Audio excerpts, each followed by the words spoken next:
A tragedy in the artist's house. Ryan was a famous artist. Unfortunately, when he was 60, he had an accident that left him blind.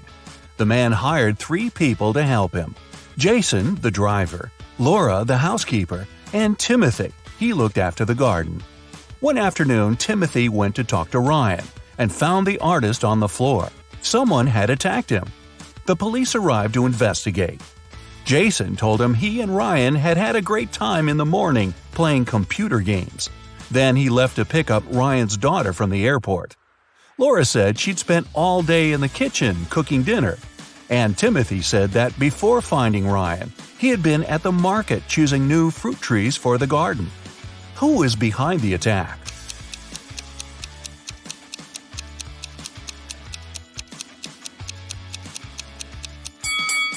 It was Jason. Ryan was blind and couldn't play computer games. Bizarre guests. When Melissa was traveling around Europe, she met several girls who were from the same city as her. They got along very well. When all of them returned from the trip, Melissa decided to organize a get-together and invited them to her house. The girls came with a big cake and lots of colorful balloons. But even before they touched the food or drinks, Melissa felt dizzy and lost consciousness. When the girl recovered, she was having a splitting headache. There was nobody around, and all her money and other valuables were missing. Melissa looked at the photos taken before she fainted. After examining them for a couple of minutes, she understood what had happened. Can you figure it out?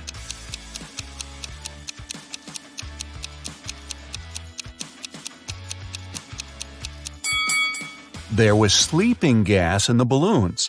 The other girls must have put on face masks not to be affected by the gas. When Melissa lost consciousness, they took all her expensive stuff and left. Wow, time to get some better friends, huh? A mysterious disappearance. Stephen called the police and told him his wife Lisa was missing. She called her husband at 8 in the evening and told him she was about to go home, but she never arrived. The police questioned 3 suspects. Ashley, Lisa's best friend, said she had just returned from her vacation. Mark, the neighbor, was sure he'd seen Lisa in the afternoon, driving off in her car. And Paul, Lisa's colleague, told the police he'd spotted the woman in a shopping mall in the evening. Who's lying?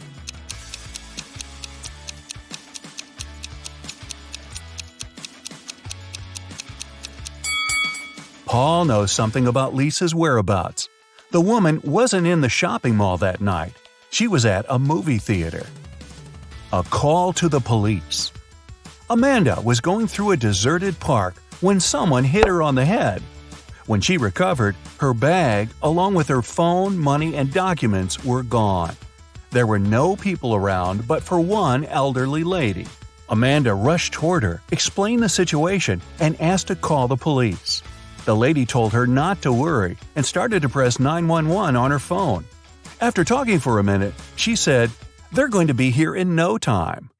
As soon as Amanda heard these words, she sprinted off. Why?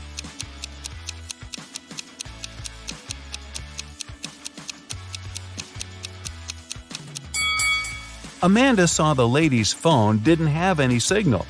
Then how could she call the police? A suspicious senior citizen. A date. Betty was on cloud 9 after 2 guys asked her out. But she felt she couldn't give hope to both of them. She had to choose one. Stephen was her secret crush. From a rich family, handsome and smart. She'd been dreaming about him for a year. John was a good guy too. She knew for sure he was kind and funny. The girl was at a loss. Which one should she pick? Any ideas?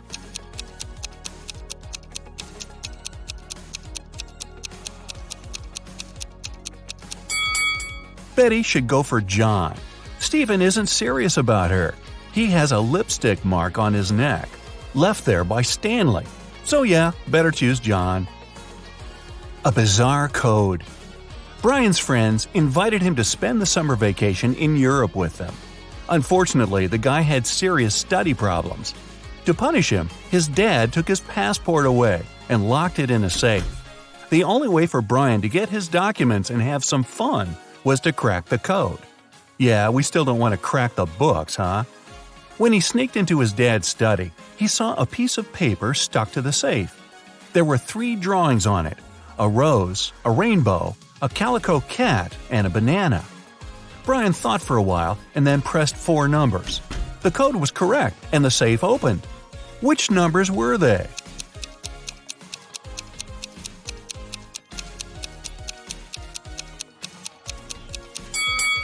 "2731. Each digit corresponds to the numbers of colors of the objects in the picture. An anxious husband. A man called the police. He could hardly talk. "My wife! She got into a car accident!" When the police arrived, the woman had been already rushed to a hospital. The detectives found out that she had crashed into a tree right next to her house. The car was beyond repair. One of the police officers examined the vehicle and saw the woman's bag. Inside, he found her driver's license and car keys, some money and bank cards, a notebook, and her passport. After that, the husband was immediately arrested. Why?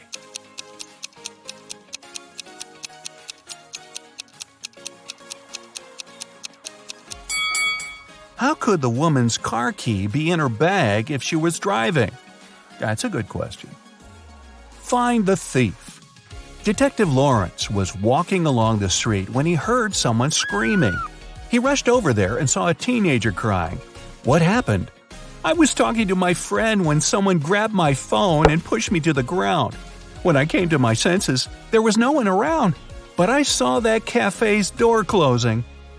The detective entered the cafe the girl was talking about and looked around. There were 5 people inside. All of them seemed to be rather decent. Can you figure out who's the criminal?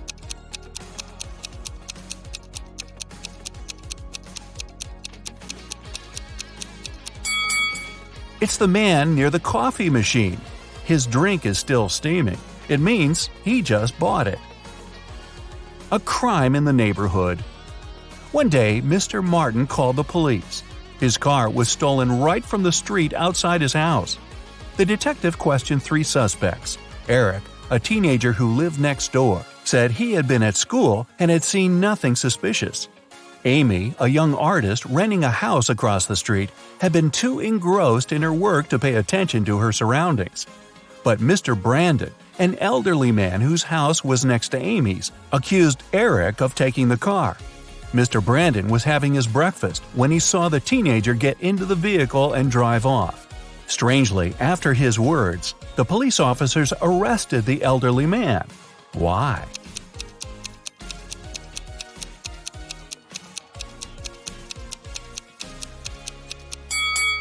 The only thing Mr. Brandon could see out of his window during breakfast was his tall brick wall. Desperate for help. Kenneth, a newbie police officer, was walking along the street, proudly wearing his uniform. Suddenly, a pretty girl rushed toward him. "Help!" she screamed. "I've been mugged!" After Kenneth made her calm down, the girl told him her story. "I was walking home from college when a man ran up to me. He hit me in the eye and took all my jewelry and money." When Kenneth heard this, he immediately realized the girl was lying. How?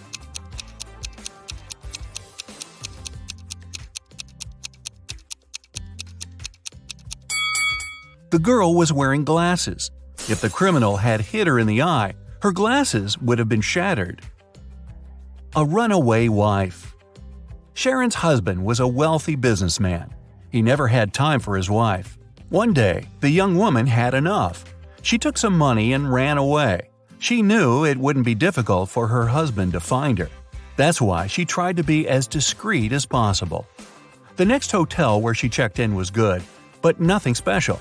She hardly had enough time to unpack her things when someone knocked on the door. The man said he was from the reception. But when Sharon opened the door, she realized her husband's people had found her. How did she figure it out?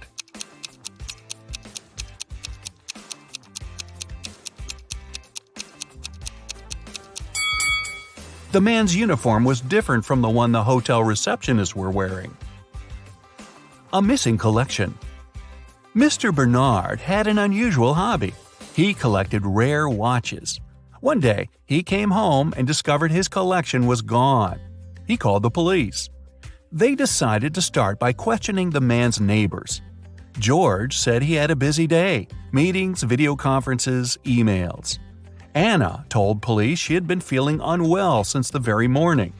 She canceled all her plans and stayed in bed. Jason said his car had broken down and he'd been repairing it for the whole day. One person seemed suspicious enough for the police to arrest them. Who was it?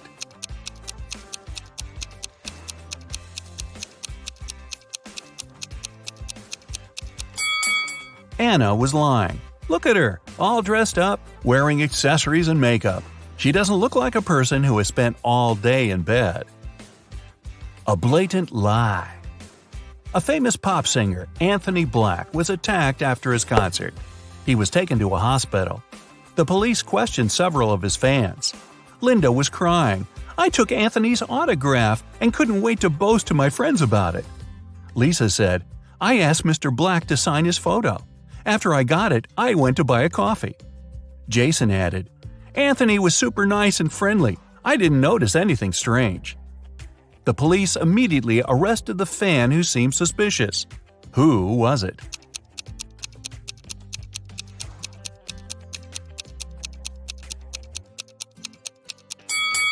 It was Lisa. The autograph in the photo looks different from the singer's real signature. So, a tired mom came home after work and found that one of her kids had made a sandwich but didn't clean up afterwards. She walked upstairs and found the three of them doing their homework. All of the children, Aaron, Chloe, and Tim, denied making a mess. Still, the mother could tell who was lying. Who do you think is guilty, and how did she understand it?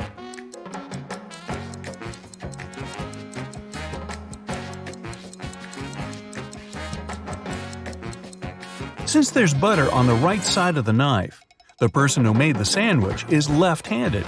She has only one left-handed kid, and that's Tim. It's a cold fall day. You're at home drinking hot chocolate and watching a movie. Outside, 4 neighboring kids are playing: Lily, Riley, Tom, and Mark. Suddenly, exactly when you turn around, a ball breaks your window and kids run away. You don't know who did it, and no one confessed. Later in the evening, though, you get a note from Lily. She didn't want to give away her friends, but being a very nice and honest girl, she also couldn't keep silent. So she gave you a note with a little hint. In the note, there was just a question mark. Take another look at the note. Can you guess who did it?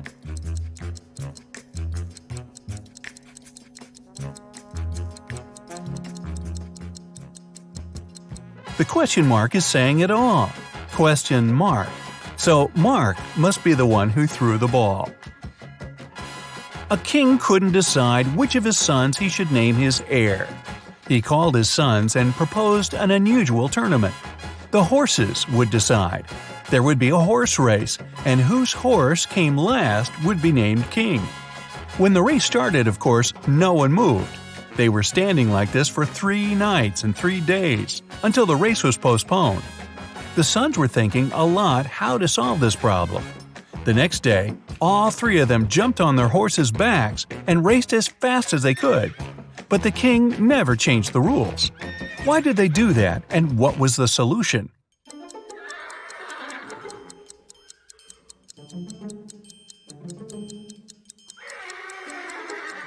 The sons decided to switch the horses. Now each was racing fast to make the horse of the brother come first.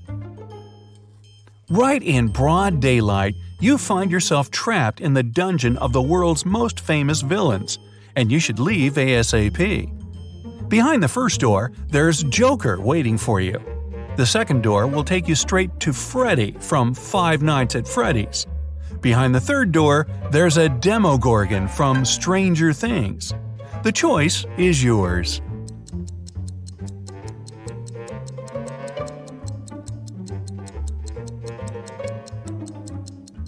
I definitely recommend using the second door. Freddy is not dangerous during the day because he only wakes up at night. All of the money from the city's bank was taken in the middle of the day without anybody noticing. The storage room was found completely empty, with only a note lying on the floor. There was a number written on it, 37738. The police arrested 3 of the most known criminals in the city, Belle, Jonas, and Steve, but they didn't know which one was guilty. They invited a detective to crack the hint, and he managed to do it immediately. Can you guess who?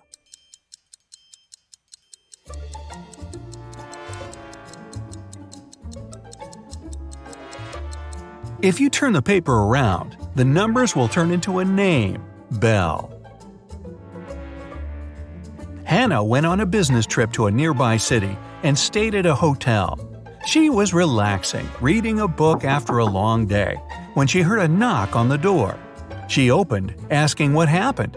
The man outside got confused and said, "Oh, sorry for bothering you. I thought it was my room," and left. Hannah didn't believe it was just a mistake and called the security to apprehend the man. Why was she so suspicious?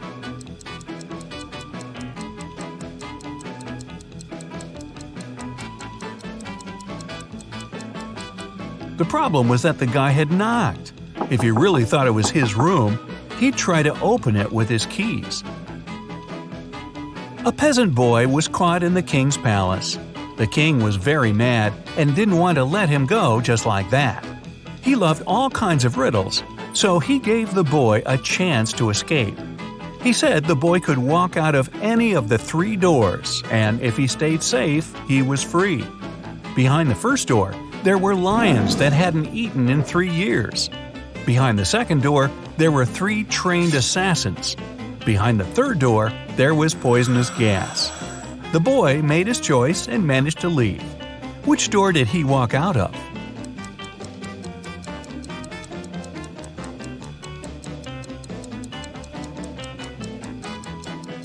He used the first door. If lions hadn't eaten in 3 years, they couldn't have survived. They were just skin and bones. A young woman, Julia, drank a spiked tea and left a note. The note was saying, "I just can't live like this anymore, and so I won't. Nobody's guilty." However, the officer didn't think she drank the tea willingly. He suggested that someone had staged everything and made her do it. After a careful analysis, it was confirmed that the note was really written by Julia. Still, the police officer arrested the one who was guilty. There were only 3 people in the house: Julia's boyfriend, Ian, her older sister, Kate, and her lab partner, Mia. Can you guess who's guilty?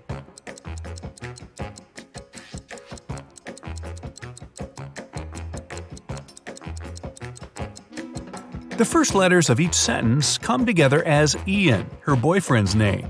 He must have made her write a note to make it look like it was her choice, but Julia left a hint for the police.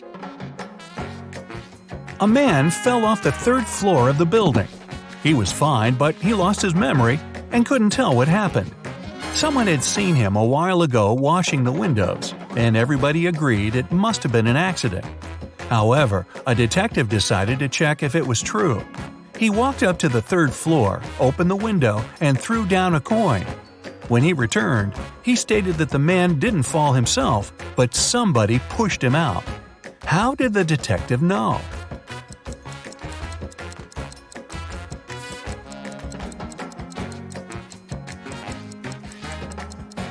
The detective opened the window.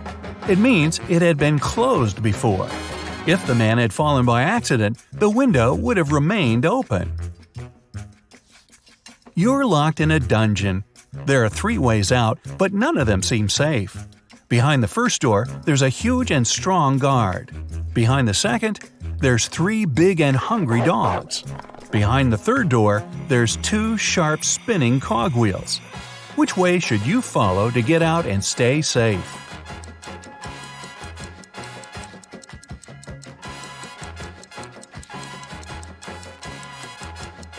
The third one. The cogwheels are quite high above the ground, so you can crawl beneath them. You and your friend come back home very late when everyone is already asleep. Nobody knew that you were outside, and nobody should. There's a code on the door that asks to type in the rest of it. Your friend completely forgot it, but if you don't type it in 10 seconds, it'll start the security alarm. Can you guess what the missing numbers are?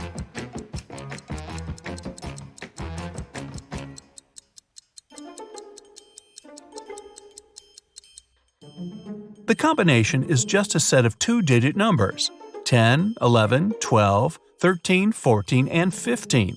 So the other 6 digits are 1, 6, 1, 7, 1, 8 that make the remaining 16, 17, and 18. James is a single father of triplet daughters. He stayed late at work and got a call from a friend who just saw one of his daughters at a party in a different neighborhood. However, the friend couldn't tell which of the daughters it was. When James came home, he asked his daughters who had been at the party. Autumn said she had been doing her homework all evening. Serena said she spent the day outside reading. Emily said she'd been playing Uno. James could tell immediately who was lying. Can you?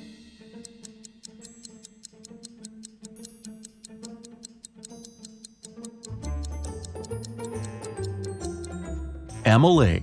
She couldn't play Uno alone. She would need a partner for that.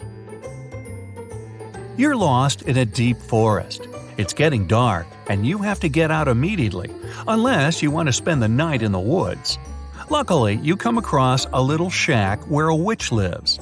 She promises to show you a way out if you solve her riddle. So, here it is. Ava's mom has 3 daughters. The oldest daughter's name is April. The second daughter's name is May. Can you guess what's the name of the youngest daughter?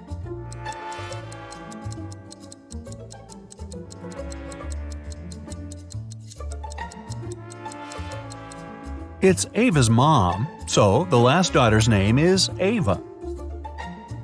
Stephanie came home after a tiring day at work. She was very excited to finally eat her favorite ice cream after a hot bath. But when she opened the freezer, the ice cream was gone. Stephanie guessed it must have been one of her kids who ate it. She called them and asked, "Who ate my treat?" Michael said, "I just got home and haven't eaten anything yet." Nicole said, "I didn't touch your ice cream." The youngest, Jenny, said, "It wasn't me." Stephanie immediately realized who was lying. Can you guess?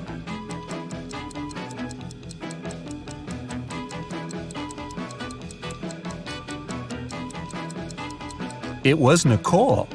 She knew that her mother talked about ice cream, even though Stephanie didn't specify what her treat was.